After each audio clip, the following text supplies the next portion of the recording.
Welcome back to the morning show here on Arise News.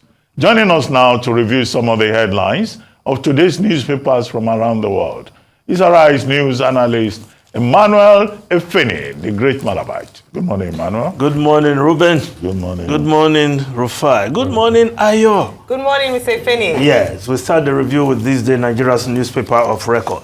The lead story, CBN lifts FX restrictions on importation of rice, cement, palm oil, 40 other items. Cardoso, Apex Bank does not have magic wand to address Nigeria's challenges, says refocus central bank will serve country better through improved monetary policies to shift focus from direct development financing to advisory roles that support economic growth. Naira depreciates further, now 1,050 Naira to the dollar. On parallel market, 759.20 Naira to the dollar on the I and E window. Yes, the central bank lifting that FX restriction on 43 items. Well, if the goal is to ensure that those who patronize the black market, the parallel market, because they don't have access to the I and E window, well, will that now bring about the much talked about harmonization or improve the value of the Naira?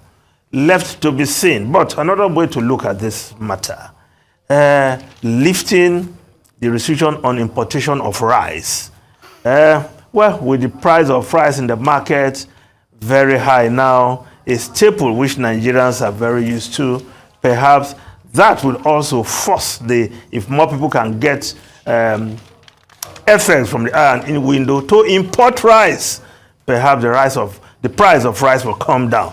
Then cement, of course, we thought we had, there's even a glut of cement in the country being produced locally, but if people can now import cement, then I don't know what will happen to the producers of cement in the country, because a lot of production going on in the country.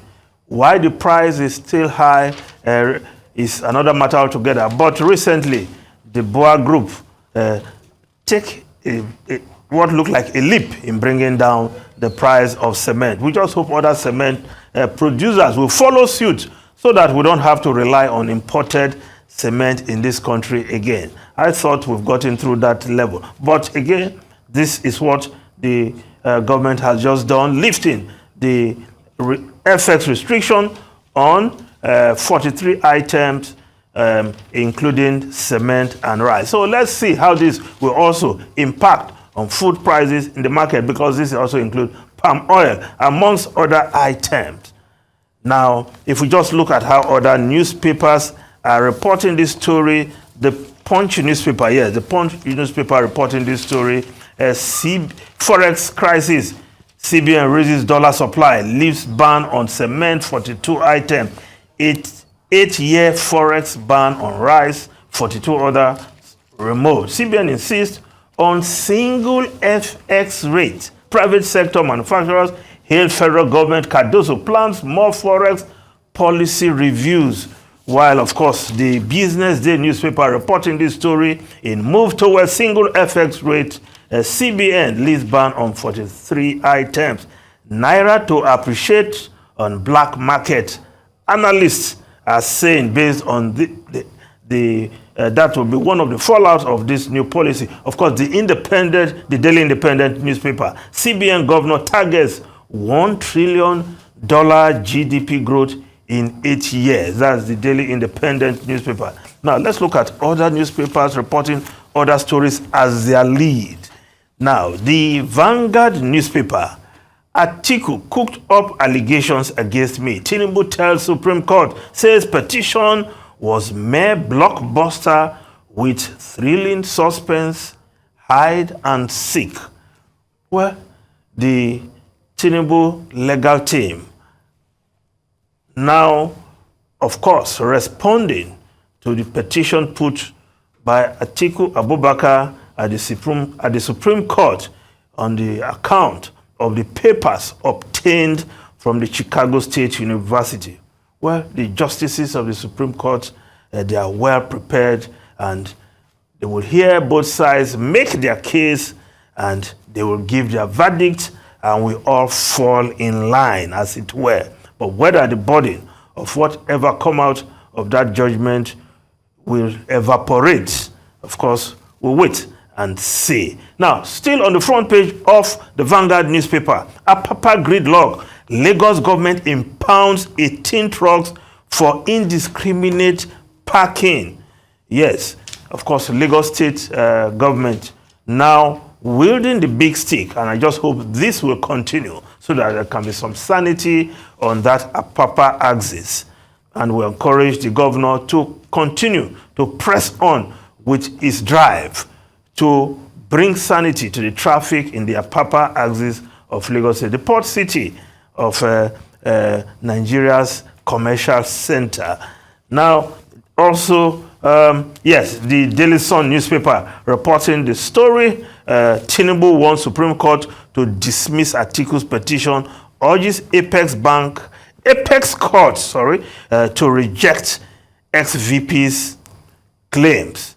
Yes, just below that story, there is another story there. Federal government plans sexual offenses unit in schools, promises severe sanctions for randy lecturers. Yes, our daughters, our sisters must go to school without thinking of harassment from their teachers. And I think we'll follow up that this proposal by the federal government all the way.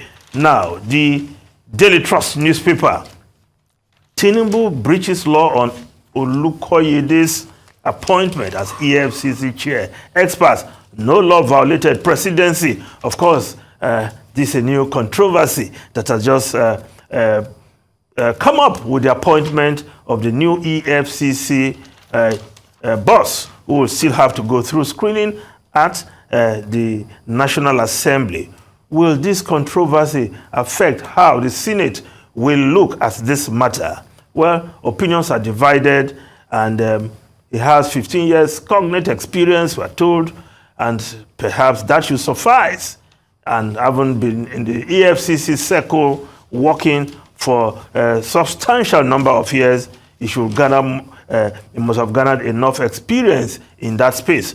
But as the lawyers argued, that perhaps this is the time for another lawyer, because Ruben rightly drew our attention that lawyers have been in charge of the EFCC, not just on the basis of the uniform they wear. But we'll see how this controversy will pan out as the new EFCC nominee goes for screening at the National Assembly. Even if it's rejected, as we saw in the past, he can continue to work if the president wants him to continue to work in that position. But we look at the New Telegraph newspaper, I look at the story below the photograph first. Scouts Nigeria, 5 to 10 years old children being recruited into cults. It is that bad in this country. Says 20 formidable cult groups operating in the country decries prevalence of child soldiers in Africa. The issue of cults, even in secondary and primary schools, not even the familiar higher institutions we used to know, but now the menace of cultism is all over the place, and we need to tackle this soonest. Now, the Guardian newspaper, Nigeria's The Guardian newspaper, poor funding, low patronage, rob Nigerian sports 500 billion naira yearly revenue. Of course, sports, we have keen sportsmen who have been making waves all around the world, but we have not managed sports the way it should in this country.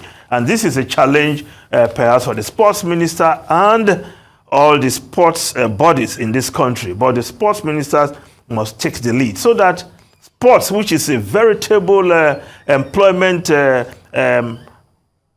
ambit, can actually bring the right revenue, not only to those who participate in sports, but the sportsmen, but also those who come to finance and sponsor sports.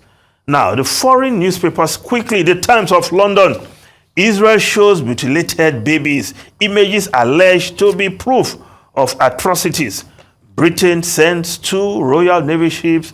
Sunak hits out at protesters, and BBC, yes, BBC not calling Hamas terrorists is becoming an issue in the UK. Now, the Guardian newspaper, US promises arms to Israel as UN sounds Gaza warning. Hundreds of thousands of Palestinians flee their homes amid dwindling food and water supplies. And of course, the US pledging, yes, Anthony Blinken, and front page there with Benjamin Netanyahu, the Israeli Prime Minister, US pledging to send more weapons as the Israelis prepare for that ground invasion into Gaza. And of course, Anthony Blinken saying, I come before you not only as the US Secretary of State, but also as a Jew. Okay, real quickly, 2 things.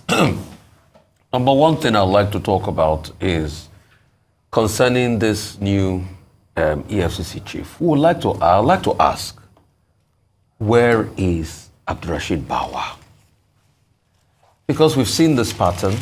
Just like in the case of Emefiele, all we hear is that he has resigned. We also hear that Abdurrashid Bawa has resigned. Where is the letter? Where is Abdurrashid Bawa? Yet they are in custody. Yeah.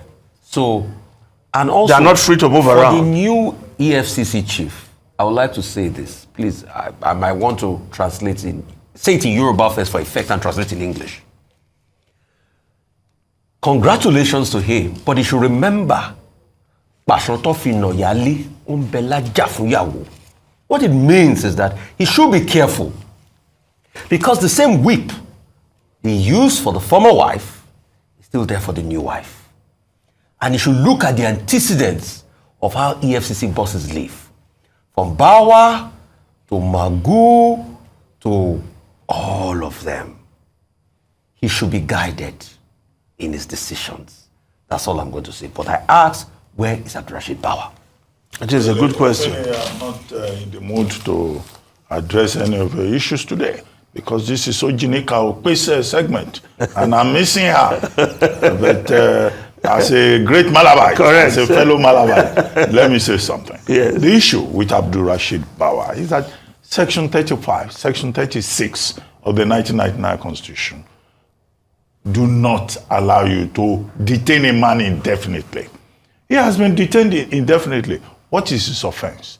If he has committed any offense, he should be charged to court. Yeah. So I think the appropriate question would be, where is Abdurrashid Bawa? He was made the FCC chairman. Okay, what exactly did he do that has warranted his continued detention? And the same treatment that they are giving Abdurrashid Bawa is the same treatment that has been extended to the former governor of the Central Bank of Nigeria. We cannot run a country outside the rule of law. If a man has committed an offense, the law is very clear.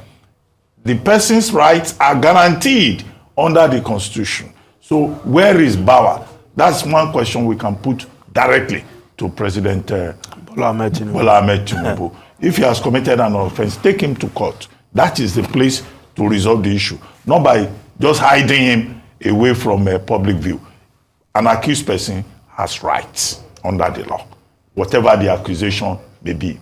Absolutely. Let me just Thank you very much. Okay. I'll just very quickly, I just thought the front page of The Guardian, very interesting article with regards to not tapping into the potential of 500 billion naira revenue yearly from sports. Yeah. They talk about other countries on the African continent who have been able to tap into that. And I think it's so important, especially private sector involvement and the benefits for them to make it attractive to invest in sports. Yeah, but you must run sports well for yes, private sector to come in. That it has to be be attractive. The challenge before the sports minister, perhaps. Anyway, thank you very much, Emmanuel Defeni. Enjoy your weekend and have a good day as lay reader in church on Thank you Sunday. very much. Thank you very much. And that's all on today's edition of The Money Show.